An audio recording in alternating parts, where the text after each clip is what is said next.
Assalamualaikum warahmatullahi wabarakatuh. Yuk kita takbiran dulu. Allahu Akbar. Allahu Akbar. Allahu Akbar. La ilaha illallah.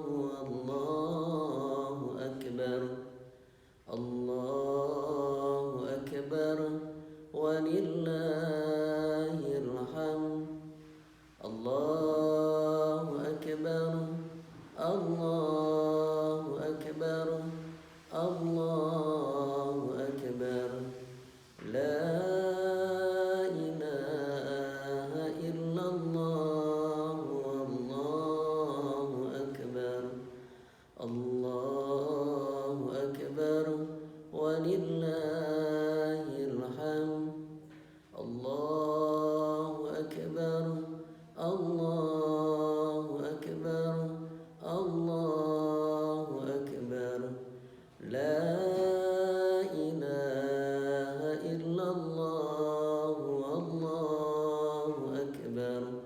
Allahu Akbar. Walillahil hamd.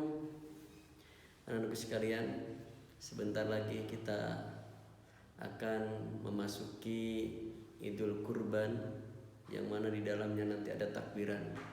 Perbanyaklah takbiran nanti pas malamnya, hari ke-1, hari ke-2, hari ke-3, hari ke-4 harus takbiran terus. Anak-anak sekalian, Bapak akan menjelaskan tentang Idul Kurban. Kita sama-sama membacakan ayat suci Al-Quran, yaitu tentang surah Al-Kautsar. A'udzu billahi minasy syaithanir rajim. Bismillahirrahmanirrahim. Inna a'tainakal kautsar fasalli lirabbika wanhar. Inna syani'aka huwal abtar. Sadaqallahu a'lam. Di dalam surah Al-Kautsar, Allah memerintahkan kepada kita, inna a'tayna kal kautsar. Sesungguhnya kami, kata Allah, telah memberikan kepadamu ya Muhammad Al-Kautsar, nikmat yang banyak. Kepada umat Nabi Muhammad, kita ini, Allah telah memberikan nikmat yang banyak. Mata bisa melihat, telinga bisa mendengar, mulut bisa berbicara, tangan bisa bergerak mengambil atau apapun, kaki bisa melangkahkan dan bergerak. Seluruh anggota tubuh kita ini pemberian dari Allah Subhanahu wa taala yang wajib kita syukuri. Ya. Kemudian dilanjutkan ayat yang lain, fasalli li rabbika wanhar. Fasalli, maka salatlah. Ingat, salat yang 5 waktu. Maghrib, isya, subuh, zuhur, asyar, atau subuh, zuhur, asyar, maghrib, isya. 5 waktu itu wajib hukumnya sholat. Ya, kalau ditinggalkan berarti mendapat siksaan dari Allah Subhanahu wa taala. Nauzubillah min dalik. Makanya sholat, dan sholat. Nah, kemudian dilanjutkan ayat berikutnya, fasalli li rabbika wanhar, maka sholatlah di rabbika, untuk Tuhan kita, yaitu Allah Subhanahu wa taala. Wanhar, dan berkurbanlah. Berkurbanlah. Coba tanya ke ayah kalian, ke ibu kalian, udah kurban gak nih tahun ini? Kata ayah dan ibu kalian, nah aku kurban. Kurban apa, Mam? Kurban perasaan. Kurban sapi. Nah, luar biasa. Ma, enak aku kurban, kata ayah dan ibu kalian. Kurban apa ayah, bunda? Kita itu kurban kambing. Nah, boleh. Kurban unta, boleh. kurban kerbau boleh, sapi boleh ya. Jadi kurban itu adalah disunahkan oleh baginda Rasulullah sallallahu alaihi wasallam, termasuk baginda Ibrahim alaihissalam. Nabi Ibrahim itu ratusan kalau kurban. Kita itu diminta seadanya aja atau semampunya saja. Kalau kita mampu 2 untuk membeli domba 2, kurban 2. Kalau kita mampu membeli domba 10, korban 10 tuh dombanya. Kalau kita mampu 1, ya 1 saja. Ya. Jadi berkurbanlah. Kenapa? Karena berkurban itu Allah akan memberikan nikmat yang lebih kepadanya. Nah, bisa kesehatan, bisa rezeki langsung diberikan oleh Allah bertambah. Nah, la in syakartum la azidannakum wa la in kafartum inna adzabi lasyadid. Itu di dalam Al-Qur'an Al-Qur'annya. Nah, kalau kita bersyukur kepada Allah, Allah akan memberikan nikmat ditambah-tambah lagi nikmat. Tapi kalau tidak mensyukuri nikmat yang Allah berikan pada kita, la azidannakum, tunggu balasan kata Allah. Siksa sangat pedih nanti di akhirat. Nauzubillah min dalik. Jangan sampai ke situ. Kita bersyukur kepada Allah. Makanya berkurban kalau ada rezeki ya. Nah, kata kurban itu artinya adalah, atau kurban itu bahasa Arab, artinya mendekatkan diri kepada Allah. Jadi siapa saja yang berkurban itu mendekatkan diri kepada Allah. Dekat diri kepada Allah dalam sholat dekat, apalagi berkurban juga dekat. Wah, luar biasa. Makanya kurban itu adalah mendekatkan diri kepada Allah, supaya kita yang berkurban terus dekat kepada Allah, tidak menjauh kepada Allah. Kalau kita sudah dekat kepada Allah, tentunya apapun yang kita minta kepada Allah, Allah akan memberikan. Ya, itu asal kata dari kurban, qoroba, ya qorobu kurbanan. Nah, kemudian ada kisahnya nih tentang kurban, yaitu kisah Nabi Ibrahim alaihissalam. Nabi Ibrahim alaihissalam itu memohon kepada Allah untuk meminta keturunan. Ya Allah, berilah keturunan kepadaku, berilah anak kepadaku, kata Nabi Ibrahim. Ya. Kemudian Allah mengujinya. Ibrahim, silakan kau berdoa, tidak akan aku kabulkan, kata Allah. Nabi Ibrahim terus berdoa kepada Allah. Sehari semalam, wah, semuanya berdoa kepada Allah, terus memohon kepada Allah, tapi Allah tidak mengabulkannya. Bagaimana Ibrahim alaihissalam? Kata Nabi Ibrahim alaihissalam, ya Allah, andaikan aku diberi keturunan, aku akan melaksanakan apapun yang diperintahkan darimu kepadaku. Kata Nabi Ibrahim, nazarnya seperti itu. Nah, kemudian Allah mengujinya nih, Ibrahim, kalau begitu aku akan berikan anak kepadamu, yaitu Ismail alaihissalam. Nah, ketika Ismail alaihissalam tumbuh membesar, kemudian sekitar umur 13 tahun. Nah, 13 tahun kelas berapa tuh? Hitung aja. Umur 13 tahun, Nabi Ibrahim alaihissalam diminta oleh Allah, Ibrahim, karena kau bernazar, apapun yang kau pinta, apapun yang kau perintahkan dariku, kata Allah, kau akan melaksanakannya. Aku sekarang meminta kepadamu untuk mengorbankan Ibrahim alaihissalam. Nabi Ibrahim alaihissalam pun diminta oleh Allah untuk mengorbankan Ismail. Akhirnya Nabi Ismail pun dibawa. Ismail sini, di rumahnya. Ismail sini, kata Ismail datang di depan ayahandanya yaitu Ibrahim. Ada apa ayah? Ismail, maafkan ayah. Kenapa? Kata Ismail. Ayah mau bercerita kepadamu. Silakan ayah. Aku bermimpi tadi malam bahwa Allah memberikan wahyu kepadaku. Ada apa? Ada apa? Ayahanda, ada apa? Dikira ada apa? Begini. Allah memerintahkan untuk mengorbankan kamu. Kau akan disembelih.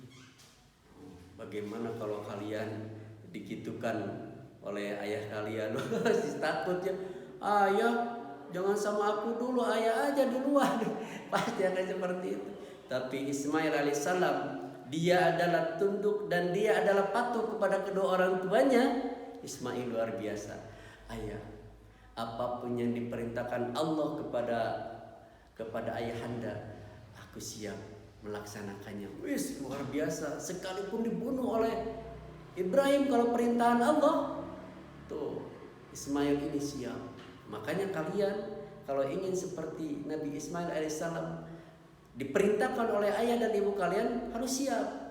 Nah, sholat siap, gitu kayak Nabi Ismail. Nah, ngaji siap. Nah, belajar siap. No, gitu kayak Ismail alaihissalam. Nabi Ismail alaihissalam sangat luar biasa sekali. Sampai mau dikurbankan saja Nabi Ismail siap untuk dilaksanakan. Kemudian setelah itu Nabi Ibrahim harus ke ibunya juga, harus bicara ke istrinya, ke ibunya Ismail. Nah, istrinya yaitu Hajar. Diajar, bagaimana pendapatmu bahwa Allah memerintahkan untuk mengorbankan Ismail? Bagaimana kata Siti Hajar? Silahkan, kalau emang itu adalah perintahan dari Allah Subhanahu wa Ta'ala. Luar biasa sekali, keluarga yang luar biasa sekali. Nah, bagaimana setan pada saat itu, wah, iri sekali terhadap Ismail, terhadap Ibrahim, keluarga Ibrahim, Ismail dan Siti Hajar. Sangat iri sekali, makanya terus menghasut setan itu.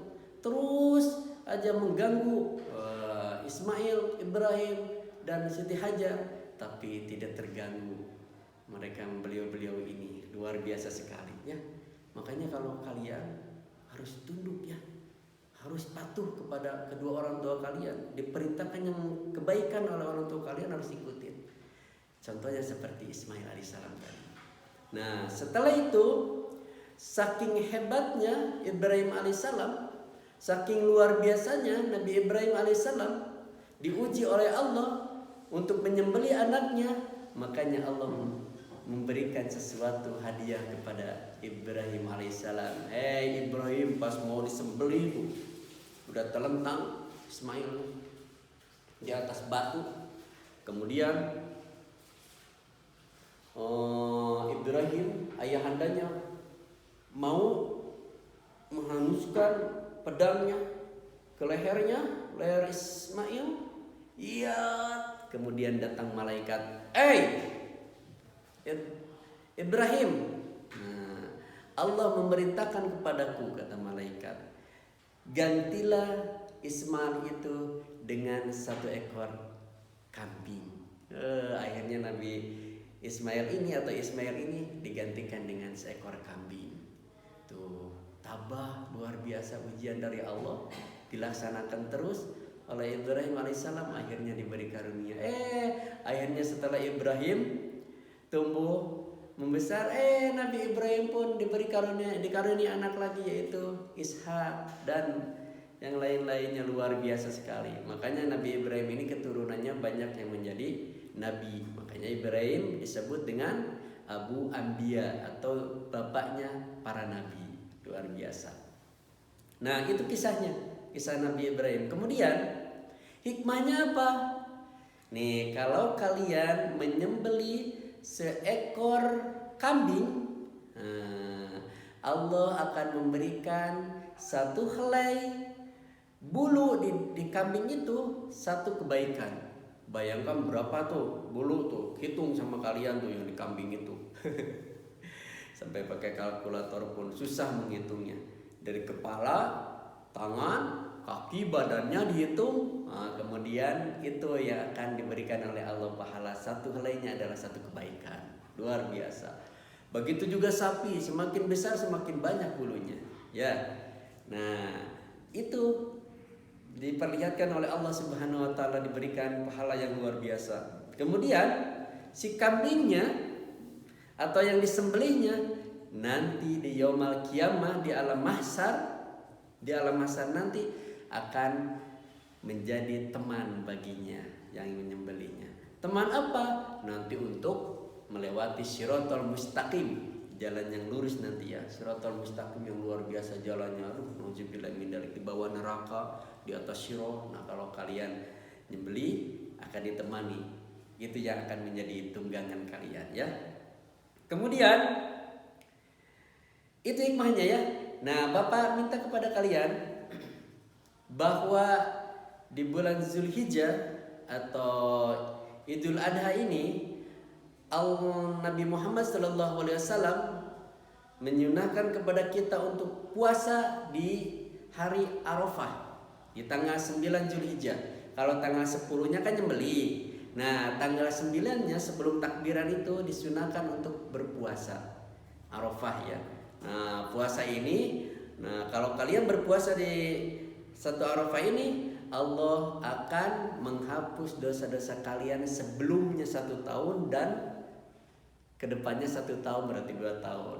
Tapi dosanya yang kecil-kecil. Kalau dosanya kalian membentak orang tua, itu mah kalau orang tua kalian masih sakit sampai saat ini, dosanya masih itu. Harus minta kepada orang tua kalian untuk memaafkan ya. Nah, Allah akan menghapuskan dosa yang kecil-kecil itu setahun sebelumnya dan dosa setahun yang akan datang. Kalau kalian puasa di bulan Zulhijjah ini di tanggal 9, di tanggal 9 Arafah ini. Aku kuat 2 hari, boleh tarbiyahnya berarti tanggal 8 Zulhijjah, tanggal 9 Zulhijjah itu disunahkan untuk berpuasa ya. Puasa. Ingat harus sahur puasanya ya, biar dapat pahalanya komplit. Nah, kalau enggak sahur boleh-boleh saja, enggak sahur pun tapi pahalanya enggak komplit. Tapi kalau kalian sahur, pahalanya lengkap, luar biasa ya. Oke.